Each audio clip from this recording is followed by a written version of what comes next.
Greetings YouTube and welcome to the Blue Corner into a Cardfight deck profile, and we're going to be covering Narukami today. I'm sure some of you have been waiting to see my take on this deck. Spoiler alert, it's nothing too particularly fancy.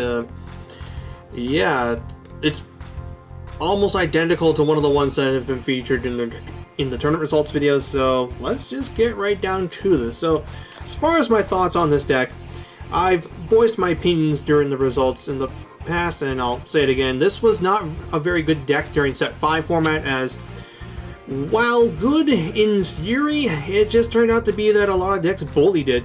Force decks, especially Dimension Police, just did not care about Gauntlet Buster being big and scary. And while you were good against decks like Gold Paladin and Bermudas to some extent, and Aqua Force to some extent, I think that matchup comes down to who just gets the first ride, because Glory Maelstrom is a busted card. Like, Gauntlet in a vacuum is pretty degenerate, but Glory Maelstrom I think is just a slightly more toxic card than this is, but that might be my own bias coming through. And then Nova Grappler, I honestly think the Nova matchup is not easy at all. Like, that one's really iffy because you can nuclear front row, but they don't have to commit a whole lot to push back. Like, they're one grade 1 that restands when your dude attacks the double R, I think it's called Gantz Dragon. They can use that Illuminal and still hit you pretty hard, and then their like major push turn can be a little difficult to defend against. So that was that. Now with the release of set 6, it's a bit of a different story, as Royals, DP, Novas, and Aquas are going to probably see a drop off in play now. We've got Murakumo and Pale Moon coming to the fold, and Shadow Paladins. So there's that.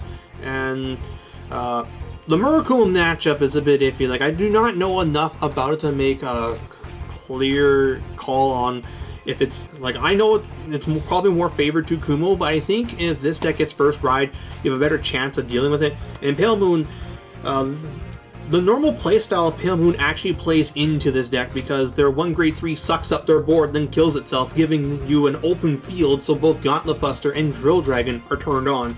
And since they obviously play Axel, Gauntlet Buster gets to swing for even more damage, and even if your opponent blocks the Gauntlet Buster, because Lukier is Counterblast 2, you could quite possibly damage deny them, so there is that.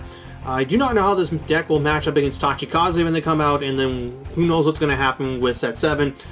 My initial thoughts on set 7 was that Godhand was just going to bop everyone, but now I'm not so sure. But in any case, as a result, this list is built for set 6 and onwards, and yeah, the flex spot I have in this deck is going to be reminiscent of that. Like, as far as Naru decks go, I think you've got basically the same 48 cards, give or take, from person to person to person.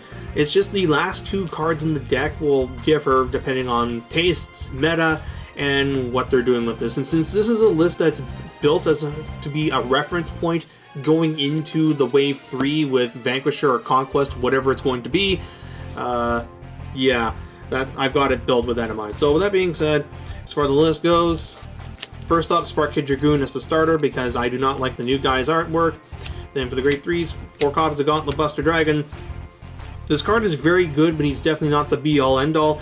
I've heard some people call him a noob trap, and that can actually kind of be accurate, because people who don't know what they're doing against this will definitely play into it, and you will probably body them, but like more experienced players will probably be able to deal with Gauntlet. You also got to be very mindful of the fact that Gauntlet does discard for his effect. Like, that discard is actually significantly big. Like, this deck cannot build advantage for its life outside of like board building with Phoenix, but otherwise, though, you're minusing your opponent. And the thing I've learned over my years of playing this game is that minusing your opponent isn't nearly as good as building your own advantage, like what Pale Moon and Murakumo do. And yeah, I'm hoping to God our next grade 3 does not yeet cards out of the hand, because it's brutal. Like, it's nice when you've got a Phoenix, but when you don't have Phoenix, or you need to use this, like, God help you more than once, then it's an oof. But Gauntlet is good in the matchups where Drill is not, such as Neo Nectar or anything that board spams, and he is a great pressure card. Against Force, it's not as much because they can 2-pass this a lot easier than, say, Protect or Axel can. Against Protect, he's actually not as good as Drill because, you know, Protect Gift. So that is a thing to keep in the back of your mind. But against Protect decks, you want to ride Drill anyway. But yeah, Gauntlet is a very good card and a solid addition that will probably continue to see play going forward. And then the other great 3 in this deck is Dead Hot Extra Drill Dragon. This card is still fantastic. If you're not playing this card in the deck, I don't know what you're doing, because he's still really good. Like, a restanding Vanguard is a restanding Vanguard. There's not a whole lot I can really say in that regards, because it's been proven that the best kind of Vanguards in the game have been restanders. After that, you've got Guard Restrict, and after that, you've got Extra Drives. It used to be Triple Drive, then it was Quad Drive. And then after that, you've got Big and Scary, which is what Gauntlet is. But Big and Scary only gets you so far. The other skills get you further. And yeah, restanding gets you, in my opinion, the farthest. At least it used to. Maybe now in V format, Guard Restrict or Battledore effects gets you the farthest. But restanding is still very good. And against the decks where Gauntlet may not be as good, i.e. Protect decks, Drill is great, because those decks don't like you going after them with multiple attacks, and that's what Drill does. He lets you get extra attacks. He pairs up very nice with Cho-Oh, actually, because you can swing with Cho-Oh, or no, wait, you can swing with Drill. If you flip a trigger, you can put on Cho-Oh, then you restand Drill, then you swing with Cho-Oh, then you swing with Drill.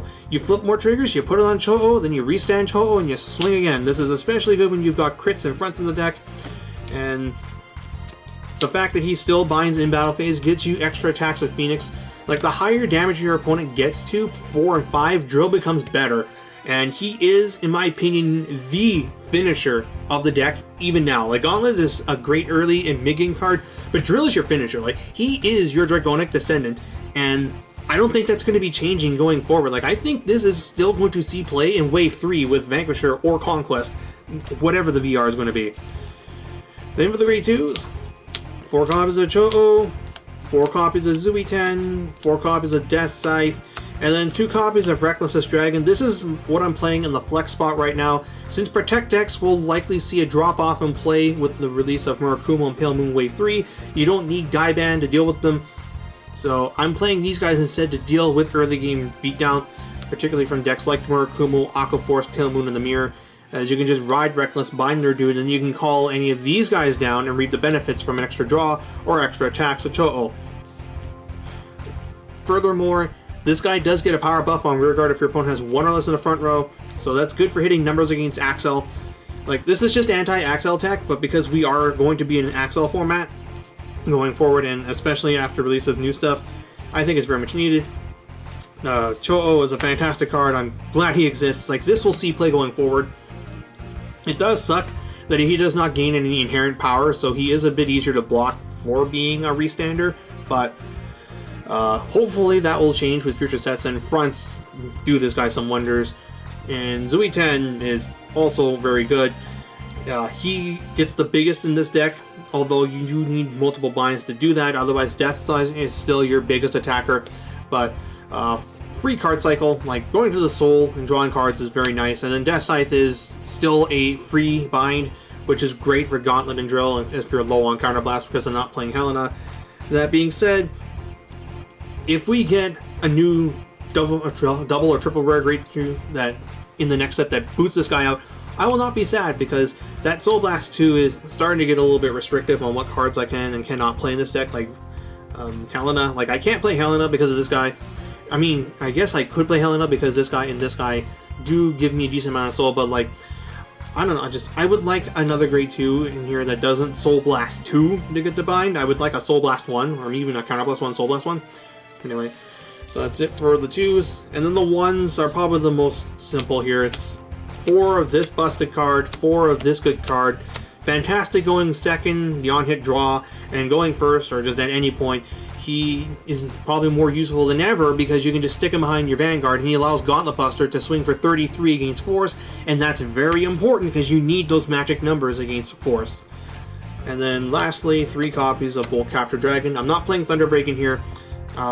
He's okay, but I think if I'm going to be up against Axel, I'd rather just Gauntlet my opponent and swing with a much bigger and scarier Vanguard than just 18 or 20 to the front. No, yeah, other than just 20 to the front, or 23 to the front. Yeah, not much else to say there. And then for the triggers, The triggers are definitely never going to be set in stone because what I want to do with these things changes like almost all the time. Like right now I'm doing the 5-3 crit front split, but maybe in the future I'll go 6 crits, 2 fronts, or 3-3, or 4-3, 4 something the other way, 4-4, yeah, or I could do reverse, or I can do all crits, all fronts. Like, the triggers in here are always going to be changing, but this is what I'm doing right now. I really do like fronts in this deck, as Axel 2 means you do not get to hit for as big numbers as you could before, which is a problem because like this deck has problems getting over certain numbers for rear guards. Granted, I know the idea is you're supposed to swing with your Axel rear guards first and make your main columns the bigger ones, but I don't know, like I just like what fronts can do, especially with Cho'o, but maybe in the future these will go, who knows. And then I'm only playing the 4 draws because I've noticed that the difference between 4 draws and 5 draws is very minimal. I think it's like 1% or something like that. Like, it's not enough to really do it. Like, if you're going to play more than 4 draws, then it needs to be 6 or more. And once you're at 6 or more, you start to notice the extra draws. And then for heals, because, yep. And then as far as gifts go, I'm playing 8 Axel 2s and 3 Axel 1s. I don't think I'm going to need more than 3 Axel 1s in the matchups where I'm going to be using Axel 1. And as far as what matchups I use Axel 1 in, I'm trying to remember which ones I would use them most prominently. I know for sure it's against Nubatum because the Jamio Congo deck does not like being beaten down by Axel 1 early, especially if you get that first. If you get to go first, then you can just immediately aggro them with your Axel 1s because you're not drawing extra cards. The effectiveness of Jamio Congo is reduced and you just kill them because you're probably going to be on drill as well. But yeah, these though, these are great. Like Axel 2 is really good. It turns your grade 3s into Upstart Goblins, and any Yu-Gi-Oh player worth their salt will tell you that Upstart Goblin is a fantastic card. But that is it for the deck profile. Sorry about the long wait. I hope you guys found it informative for what it was. Granted, nothing that is said here is anything new. It's just basically my thoughts on what you can do with this deck. So, with that being said, I hope you guys enjoyed this, and the next time I do a profile will probably be when we get Wave 2 Neo Nectar, because Genesis is not looking too hot, so I'm probably just going to take a pass on that, at least until we know what the last remaining cards in the set do. But yeah, I guess I'll see you guys when Sephiroth Dragon comes around as far as profiles go. So until next time, this is Boost39, jacking out.